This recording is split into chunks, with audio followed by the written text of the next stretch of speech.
Right, a final paper. It's actually my personal favourite paper today, and I would really recommend you read it. I don't know, everyone in this room must have tried to analyse some data. And you get a whole load of factors, and you get your spreadsheet out, and you draw a line, and you see a relationship, and it's a bit flat, and you think, oh dear.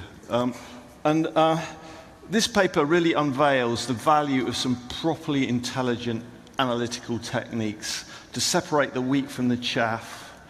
It demonstrates the value that research can play in how really refining brand positioning, and the really important role that research can offer marketeers to help them really understand what they should be doing in their communication strategies. So I invite up to the stage Frank Buckler from Success Drivers. Thank you.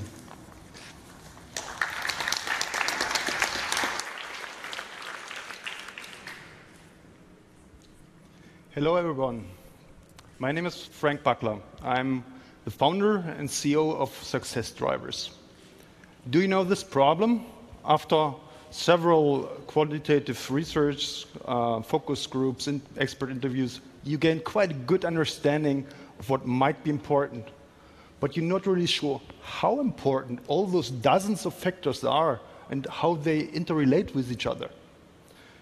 So, we at Success Drivers are specialized in solving exactly this problem. And in the next 15 minutes, I'd like to show you how to uncover causal insights that are invisible to conventional key driver modeling and typically triple the validity of insights. So, and I will illustrate the methodology by showing how a brand called Sonos applied that. So, the agenda is threefold. Sonos discovered their key brand drivers by complying to 3 golden rules of key driver modeling, which is first, build on causation, not correlation. Second, measure total impacts, not just direct impacts. And third, be able to explore unknown nonlinearities and unknown interactions. By the way, did you know that only 3% of American market researchers comply to these golden rules, according to a recent study of the AMA? Let's dive into the Sonos case. Do you know Sonos? Probably everyone knows Sonos. It's the inventor of the wireless multi-room home audio category. And this is a short advertisement before our study.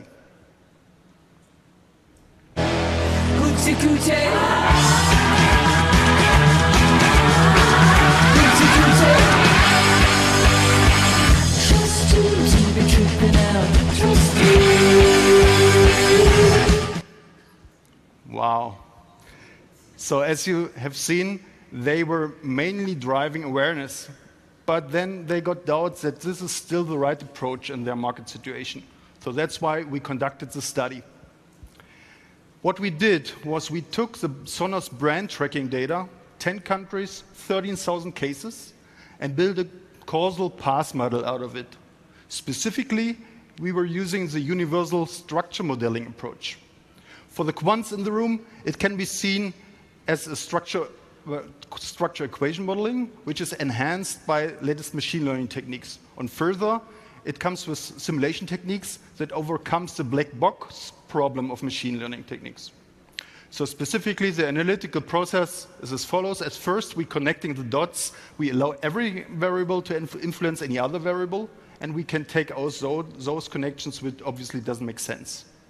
Secondly, the neutral software quantifies how things relate to each other. It builds a mathematical model taking the machine learning techniques. And third, understanding the connections, which is different. So simulation techniques can help to measure the impact of a key driver and helps to visualize how they relate to each other. Let's have a look what we found. The first finding I will show you complies to the rule number 1, built on causation, not correlation. So the rule basically states that any correlation and any comparison between facts between groups is inherently misleading. We found that nearly 50% of correlations are misleading and can lead to wrong conclusions. This is probably not new to most of you because it's taught in statistical classes in the first year, but it is the first forgotten when entering business life. Or as Sherlock Holmes would have said it, there's nothing more deceptive than an obvious fact. Let's look at the finding. What you see here are correlation coefficients of any variable in the model towards the purchase intention. What first strikes me is everything correlates. You probably know that issue. Secondly, the third most correlating item is customer support. Is it? Yeah, we built a universal structure modeling, a cause effect model, and we found that there is no impact, no significant impact, although it correlates. Why? There is a background factor. If someone has already the product, he is more likely to assess service better as well as purchase even more. Yeah? So there is a reason for that, but there's no causal relationship. The big question you may ask now is, how can I find out that there is no relationship?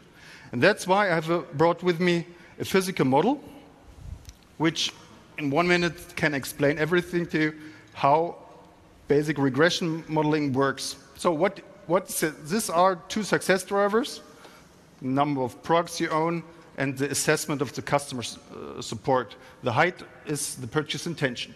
So we take linear regression approach. It has 3 parameters as a constant: the height, the importance of customer support, and the importance of owning more or less the product. What regression is doing is nothing else than fitting the parameter so it fits the data, it predicts purchase intention. What you see here is that this is flat.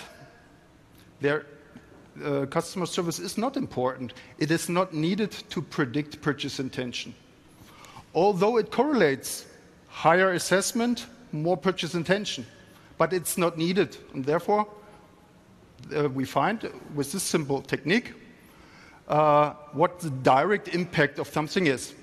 However, you have seen that, of course, we need to build on total impacts, not just direct impacts, right? And there we come to a learning that complied to the rule number 2. It's like in a concert hall. The sound emerges through indirect reflections. In the same way, causal effects emerge through direct and indirect reflections. And if you do not consider indirect impacts, you probably typically miss 50% of what's happening. Let's see what we found here with the Sonos data. What you see here is a very simplified cause-effect model.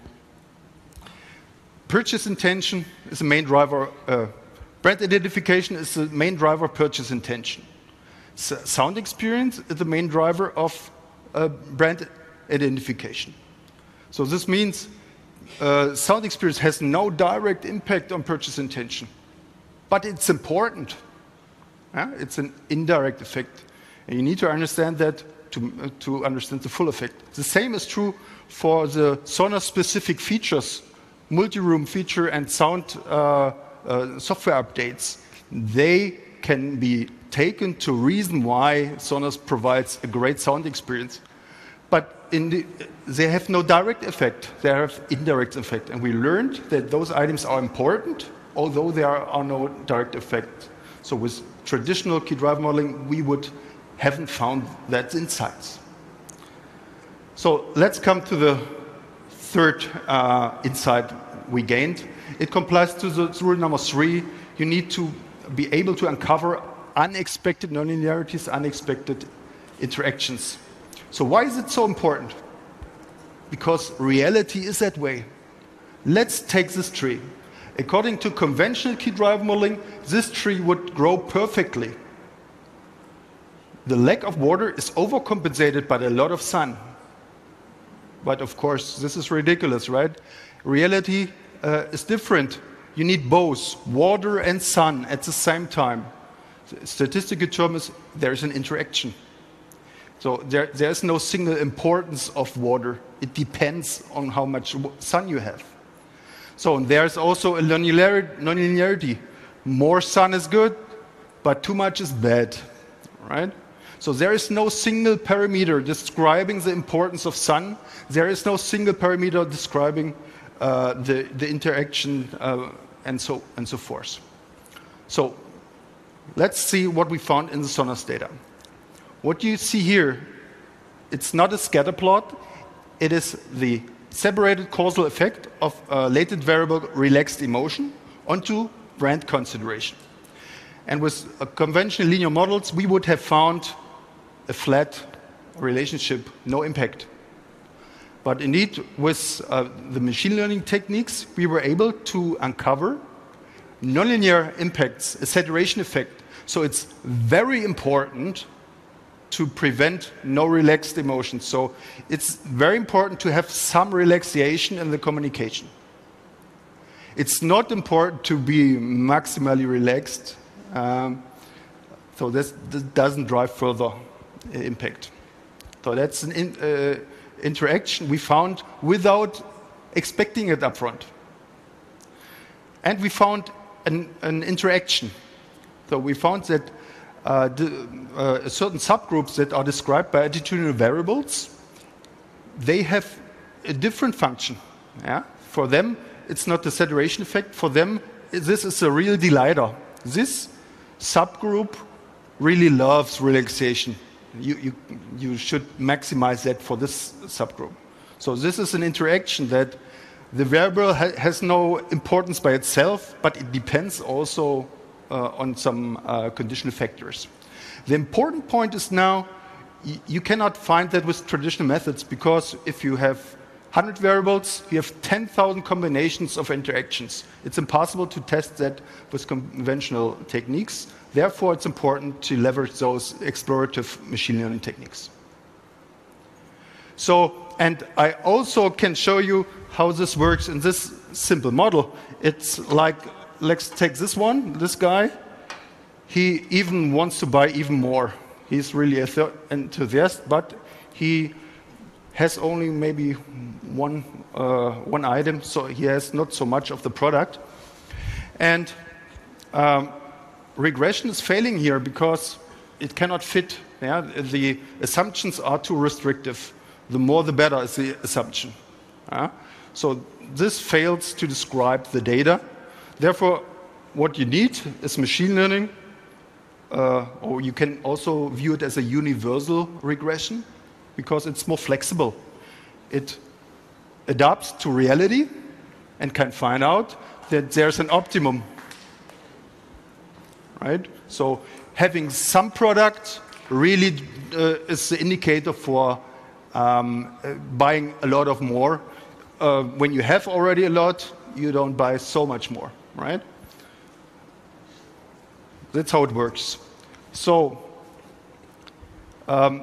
the capability of modeling nonlinearities and interactions leads to the fact that we can explain outcomes by 60% higher, the explanation power 60% higher. Plus, we considered the indirect impacts. So if you sum that up, we achieve over 300% higher statistical validity. So, big question, what did Sonos with these findings? So I will finally show you a spot from the latest campaign, and it basically, you will see that it conveys sound experience, and it conveys multi-room feature, and it conveys some relaxation. Let's have a look. Music is not a houseplant. It shouldn't just stay in one room. I want rock in the kitchen, soul in the bedroom, and blues in the whole house. Yeah, yeah, hey, yeah, yeah, yeah, hey. When this world upsets me, this music sets me free, yeah. I like that one. Yeah, indeed, the market results were also amazing. The campaign was a great success and drove a lot of sales, so the customers were very satisfied with that. So let me summarize what we've talked about. Basically, if you like to triple the validity of your insights, then join the 3% of market researchers that comply to the 3 golden rules of key driver modeling, which is first, build on causation, not correlation. Second, measure total impacts, not just direct impacts. And third, be able to explore unexpected nonlinearities and unexpected interactions. I would like to leave you with a final question. Imagine you can understand why your customers buy by factor 3 better. What would this mean to your marketing ROI, to the success rate of your product launches, or even to your sales figures? Thank you.